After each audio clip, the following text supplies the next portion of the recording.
What if I told you that the largest gold accumulation in modern history is happening right now, and almost no one is talking about it? Not because it's a secret, but because the numbers don't add up. The official story doesn't hold. And the closer you look at the data, the more the ground beneath the global financial system starts to crack. This isn't about conspiracy. This is about math, about physical metal moving through ports and vaults, and about a superpower that's been playing the long game while the rest of the world argues about interest rates. Stay with me, because what you're about to hear might completely change how you see gold, the dollar, and the next decade of global finance. Before we go any further, if you want to stay ahead of the financial shifts that most people only notice when it's too late, make sure you hit that subscribe button right now. Here at the Wealth Continuum, we don't just repeat headlines. We connect the dots between central bank moves, currency flows, and the quiet power plays happening behind closed doors. And real quick, drop a comment and let me know where you're watching from. I want to know how many of you are seeing these same warning signs from your corner of the world. All right, let's get into this. So here's what we know officially. China reports holding just over 2,000 tons of gold in its central bank reserves. That's what shows up in the public data. That's what gets reported to the International Monetary Fund. That's the number analysts see when they compare reserve holdings across countries. And if you take that number at face value, China ranks somewhere behind the United States, behind Germany, behind Italy even. Not exactly the position you'd expect for the world's second largest economy, the largest gold producer on the planet, and one of the most aggressive importers of physical gold over the last 2 decades. But here's the thing, nobody who studies gold markets seriously believes that number tells the full story. Not because they're guessing, not because they're pushing some agenda, but because when you start tracking where gold comes from, where it goes, and where it disappears, the official number becomes almost impossible to defend. Let me walk you through how analysts approach this, because this is where it gets interesting. There's something in the financial intelligence world called a shadow audit. It's not an official investigation. It's not a leaked document. It's a reconstruction. You take publicly available data, trade flows, production reports, shipping manifests, refinery outputs, and you reverse engineer what the real picture might look like. You're not trying to prove a specific number. You're trying to see if the official story holds up under scrutiny. And when it comes to China and gold, it doesn't. Not even close. Let's start with the most basic piece of the puzzle, domestic production. China has been the world's #1 gold mining nation for more than a decade. Every single year, Chinese mines pull hundreds of tons of gold out of the ground. And here's the critical detail that most people miss. Chinese law prohibits the export of domestically mined gold. Read that again. If gold is mined in China, it stays in China. It doesn't get sold to Switzerland. It doesn't end up in London vaults. It stays inside the country, absorbed into the internal system. Now, China doesn't publish exactly how much gold its mines produce each year with full transparency, but independent estimates based on mining reports, refinery data, and industry sources put the number somewhere between 300 and 400 tons annually. Let's be conservative and say 300. That's 300 tons every single year that, by law, cannot leave the country. Multiply that over 15 years, and you're already looking at 4,500 tons that should be somewhere inside China's borders, unaccounted for in the official reserve number. But that's just the beginning.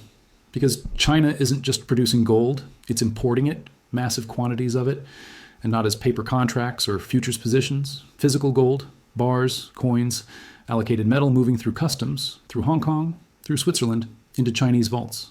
For years, analysts tracked these shipments, and the volumes were staggering. There were years when China imported over 1,000 tons. Other years it was 600, 800, fluctuating, but always substantial. And here's where the discrepancy becomes glaring. During long stretches of time, China's officially reported gold reserves wouldn't move at all. Flat, unchanged, zero growth. Meanwhile, customs data showed thousands of tons of gold flowing into the country. So the question becomes very simple. Where did it go? Now, some of it absolutely went to private citizens. China has encouraged household gold ownership for years. There's real jewelry demand. There are bars and coins sold to individuals who want to protect their savings. That's legitimate, and it explains part of the inflow. But even when you account for private demand, even when you subtract jewelry, even when you factor in industrial use, the numbers don't reconcile. There's still a gap, a big one, and that gap grows every year. Analysts have tried to model this out. They've looked at the Shanghai Gold Exchange, which is critical because it's a physical-only market. Every ounce of gold withdrawn from the Shanghai Gold Exchange has to be physically delivered. No cash settlement, no paper rollover. It's metal in, metal out. And when you add up the cumulative withdrawals over the years, the total volume is enormous, far larger than private jewelry demand would require, far larger than what you'd expect if gold were just being bought and sold by individuals. So either millions of Chinese citizens are hoarding gold bars under their mattresses at a scale never seen in history, or someone else is absorbing that metal quietly. And if that someone is the central bank, or state-controlled entities acting on behalf of the central bank, then the official number of 2,000 tons becomes almost meaningless. But here's the thing, this isn't just speculation. This follows a pattern we've seen before, because China doesn't report its gold reserves the way most Western central banks do. The Federal Reserve updates its gold holdings regularly. The European Central Bank does the same, but China? China goes silent, sometimes for years.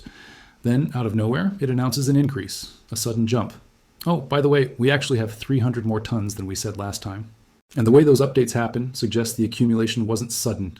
It was happening all along. They just didn't tell anyone. Now let's talk about why. Why would China underreport gold? Why not just announce the real number and flex that strength on the global stage? Because gold isn't just an asset. It's a signal. It's a statement about confidence in the dollar, about the future of the monetary system, about what you think is coming. China holds trillions of dollars in foreign exchange reserves. U.S. treasuries, dollar-denominated assets. If China suddenly announced it had been quietly accumulating 10,000 or 20,000 tons of gold, what would that say? It would say they don't trust the dollar's long-term stability. It would say they're preparing for a different kind of monetary system. And more importantly, it would move the market, gold prices would spike, other central banks would panic buy, the cost of continuing to accumulate would skyrocket, so instead, they stay quiet. They accumulate slowly, quietly, without fanfare. And they let the official number lag behind reality, because strategic ambiguity is more valuable than transparency. There's also a geopolitical angle here that most people don't think about. If you're China and you're trying to build an alternative to the dollar-based system, gold credibility matters. It's not just about having gold. It's about being able to prove you have it when it counts. But if you reveal your full hand too early, you lose optionality.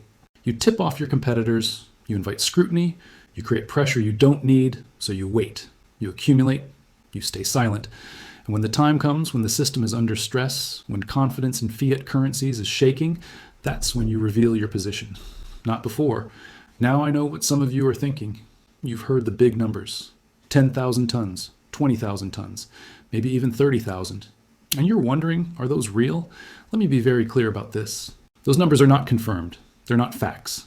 They're scenario-based estimates that analysts have built using models. They take domestic production, add cumulative imports, subtract estimated private demand, add in Shanghai Gold Exchange withdrawals, and apply assumptions about state absorption. Change the assumptions, and the number changes. That's why responsible analysts say China may hold 10,000 tons, not that it does. But here's what people miss. Even if the real number is half of the most aggressive estimate, even if it's 5,000 tons instead of 20,000, it still completely changes the global gold landscape. It still means China has been quietly building a gold position that rivals or exceeds the United States, and doing it without anyone noticing until it's too late to react. And here's the uncomfortable part. We can't actually verify any of this. Not China's reserves, not fully. Because here's a dirty little secret about the gold market. Nobody audits anything.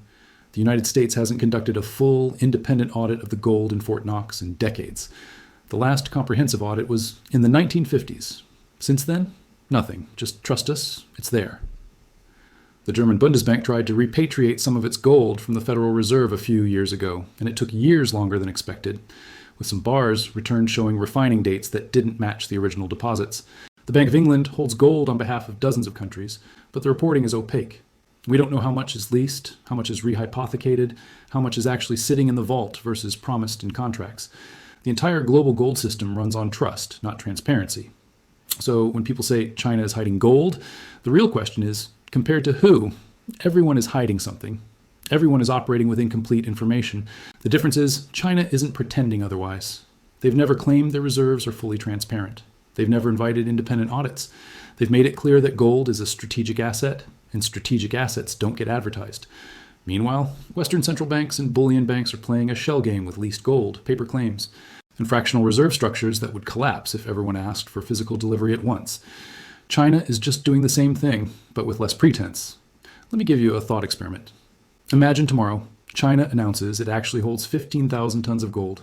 Not because they mined it all yesterday, but because they've been accumulating it quietly for 20 years and just decided to disclose it. What happens? Gold prices explode. The dollar weakens. Every central bank that wasn't paying attention suddenly scrambles to buy. The confidence in dollar-denominated assets takes a hit, Maybe not a collapse, but a crack, a visible crack. And suddenly, the conversation about the future of the global reserve currency shifts from theoretical to urgent. That's the power of the reveal. And that's why China has every reason to wait. Now, does this mean China is preparing for some kind of gold-backed currency? Not necessarily. A full gold standard isn't realistic in the modern economy. But a partial gold backing, a trade settlement system where gold credibility enhances trust in the yuan, that's entirely possible. In fact, we're already seeing pieces of it. The Shanghai Gold Exchange prices gold in yuan. The Belt and Road Initiative is creating trade networks that don't require dollar settlement. China and Russia have been trading in their own currencies for years. Add a credible gold reserve into that mix, and suddenly you have an alternative system that doesn't depend on Western banks or the Federal Reserve. It's not about replacing the dollar overnight. It's about creating optionality, building parallel infrastructure. And when the time comes, when dollar confidence weakens, having a ready-made alternative. But let's bring this back to what it means for you. Why does any of this matter if you're not a central banker or a geopolitical strategist? Because gold is a thermometer. It measures systemic confidence. When central banks accumulate gold quietly, it means they see risk. It means they're hedging. It means they don't fully trust the system they're operating in. And if the largest players in the game are hedging, maybe that's a signal. Not to panic, not to go all in on gold bars and bury them in the backyard, but to pay attention, to understand that the monetary system we take for granted isn't as stable as it looks, that the trust holding it together is more fragile than the institutions want to admit. Here's the part that keeps me up at night. We're living in a financial system where the largest holders of wealth don't actually know how much gold exists, who holds it, or whether the claims on that gold are legitimate. We're operating on faith. Faith that Fort Knox has what it says it has. Faith that London vaults aren't double counting. Faith that the paper gold market isn't a house of cards. And faith that central banks will always honor their obligations. But history shows that faith breaks, not gradually, suddenly. And when it does, the people who prepared early are the ones who survive. The people who waited for proof are the ones who lose. So what's the takeaway here? Not that you need to panic, not that the system is collapsing tomorrow, but that the official story, the one you hear on the news, the one central banks want you to believe, is incomplete. The shadow audit doesn't give us a precise number for China's gold. It probably never will. But it does something more important. It removes the comfort. It shows us that the people in charge don't actually know what's happening either. They're guessing. They're managing perception. They're hoping the music doesn't stop. And if China's gold reserves are even moderately larger than reported, it means the global balance of monetary power is shifting in ways most people don't see until it has already happened. I want to hear from you. Do you think China is sitting on a hidden gold stockpile? Do you think it even matters in a world where most money is digital? Or do you think this whole thing is overblown and gold is just a relic? Drop your thoughts in the comments, because this is one of those topics where smart people disagree. And I genuinely want to know where you stand. And if this video made you think differently about gold, the dollar, or what's really happening behind the scenes in global finance, make sure you're subscribed to the Wealth Continuum, because we're just getting started. Next time, we're looking at something even more sensitive. Who is actually buying US debt right now, and what happens if they stop? Until then, remember this. In a system built on confidence, the most dangerous thing isn't bad news. It's incomplete information. And right now, the information we're missing might be the most important part of the story.